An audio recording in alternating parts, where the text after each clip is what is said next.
Hello, Honors Chem students. We're going to look at the last part of the notes for chapter 18.3 to 18.4. This is dealing with the solubility product constant. The solubility product constant is an equilibrium constant, so it's like our KEQs that we did in the beginning of the chapter, but it's for the dissolving of a low solubility ionic compound. Now, KSPs are very, very small values. As you can see in this chart here, this chart has all different KSP values for low solubility ionic compounds. Because they're very small, that means your reactants are heavily favored. Remember that when you had a KEQ value less than 1, reactants are favored. The smaller that value is, the more the reactants are going to be favored. So these substances want to stay a solid in solution. That's why they're considered low solubility. They barely dissolve in solution. Now, in order to do these calculations, we have to do a few things. The first thing we're going to do is write a balanced equation for the solubility product. Then we're going to write the KSP expression. This is like our KEQ expression. Then we're going to establish something called the S relationship for the reaction. I'll explain to you how to do that. Substitute S into our KSP expression, and then we're going to solve for S. We're basically using S for X, and S stands for the molar solubility of that substance. So we're going to walk through a couple of problems to see how to calculate these. Now, the first one we're going to look at is calcium carbonate. So I'm going to write down the value of calcium carbonate's KSP, so I don't have to kind of keep going back and forth here.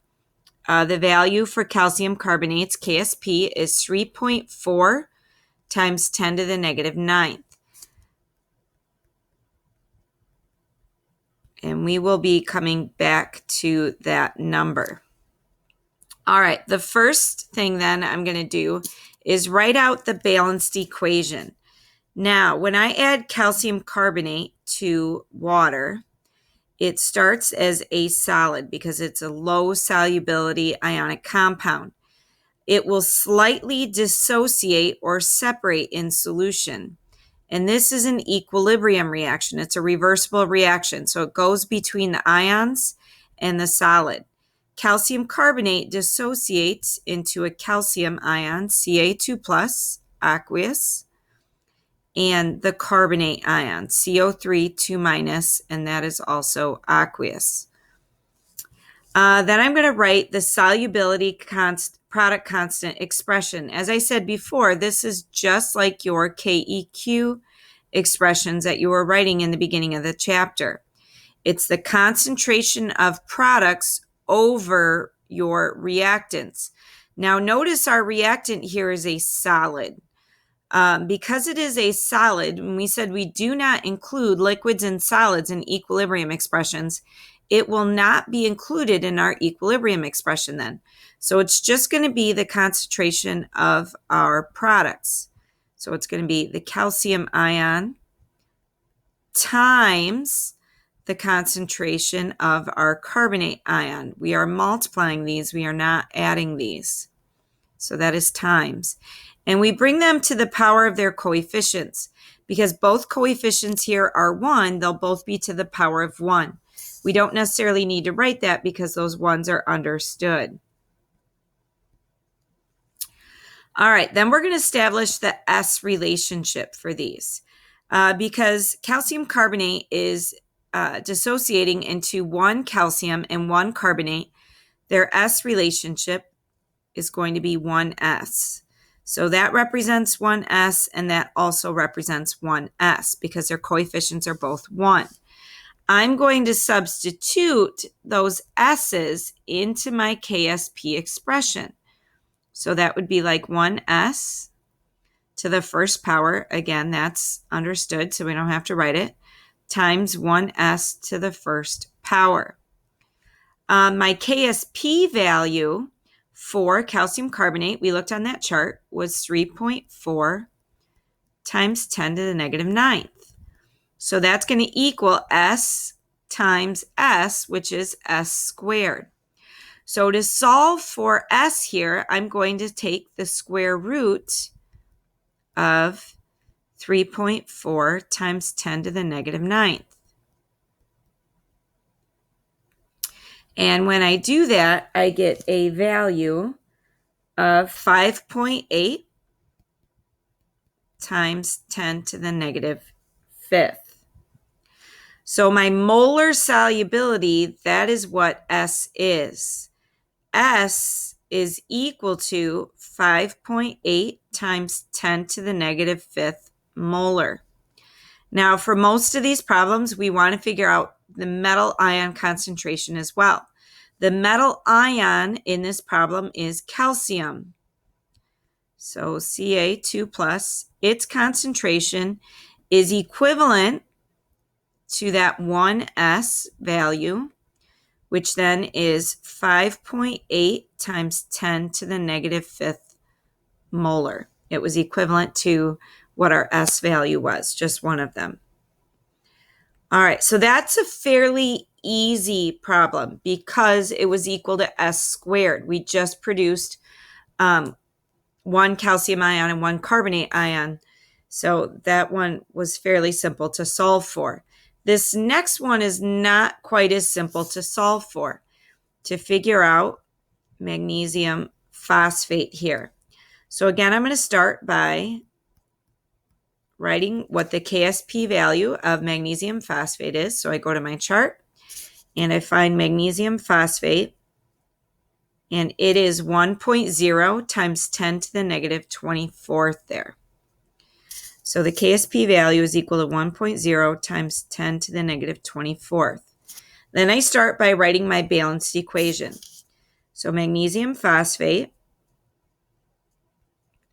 is a low solubility ionic compound, starts as a solid, and when you add it to water, it slightly dissociates in an equilibrium reaction, producing 3 magnesium ions, Mg2+, and 2 phosphate ions, PO4, 3 negative, and those are both aqueous. My solubility product constant expression then, again, my reactant is a solid. It will not be included in my KSP expression. My products, however, are both aqueous, so they will. So it's going to be the concentration of magnesium, include its charge because it's an ion of magnesium, and that's going to be to the third power because it has a coefficient of 3 there. And then we multiply it by the concentration of the phosphate ion, and that is to the second power because it has a coefficient of 2.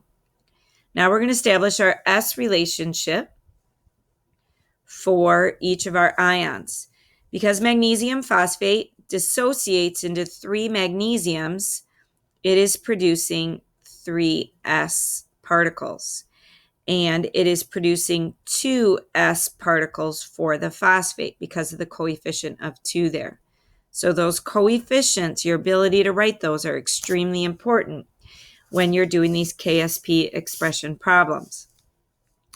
I'm going to now substitute that into my KSP expression.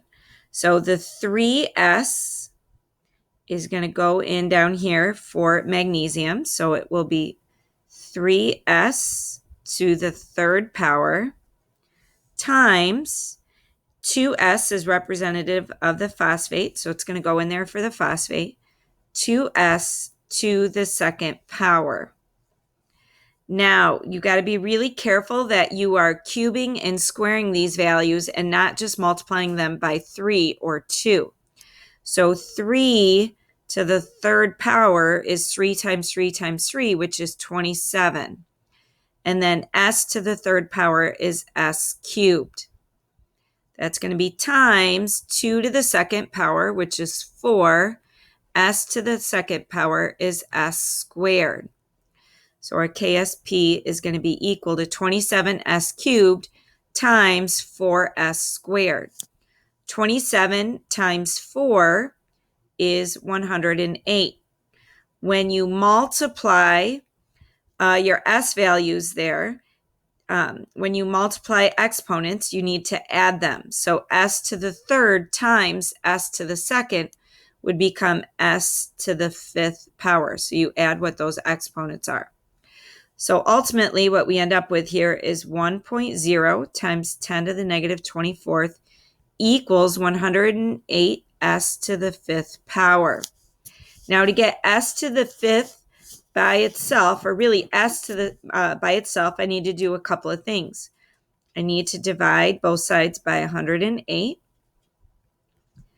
And to get rid of s to the fifth power, I need to take it to the 1/5 power. So I'm going to take this also to the 1/5 power.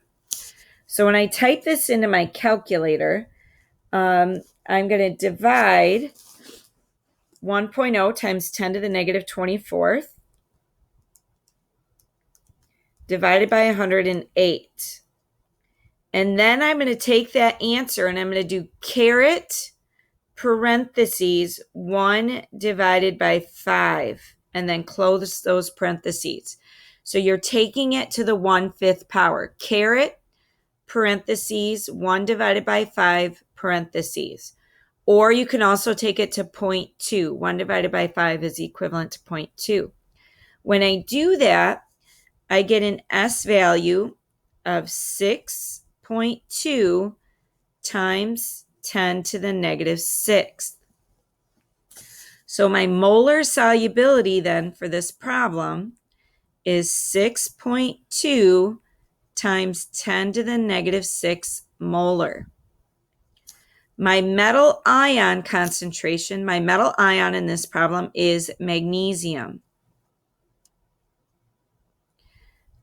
And magnesium, remember, was equal to 3s, so since it broke into 3 particles when it was dissociated. So I need to multiply 6.2 times 10 to the negative 6 times 3. When I do that, I get a value of 1.9 times 10 to the negative 5th molar. So really, really important there that you're multiplying it by 3. You don't cube it here, you only multiply it by 3.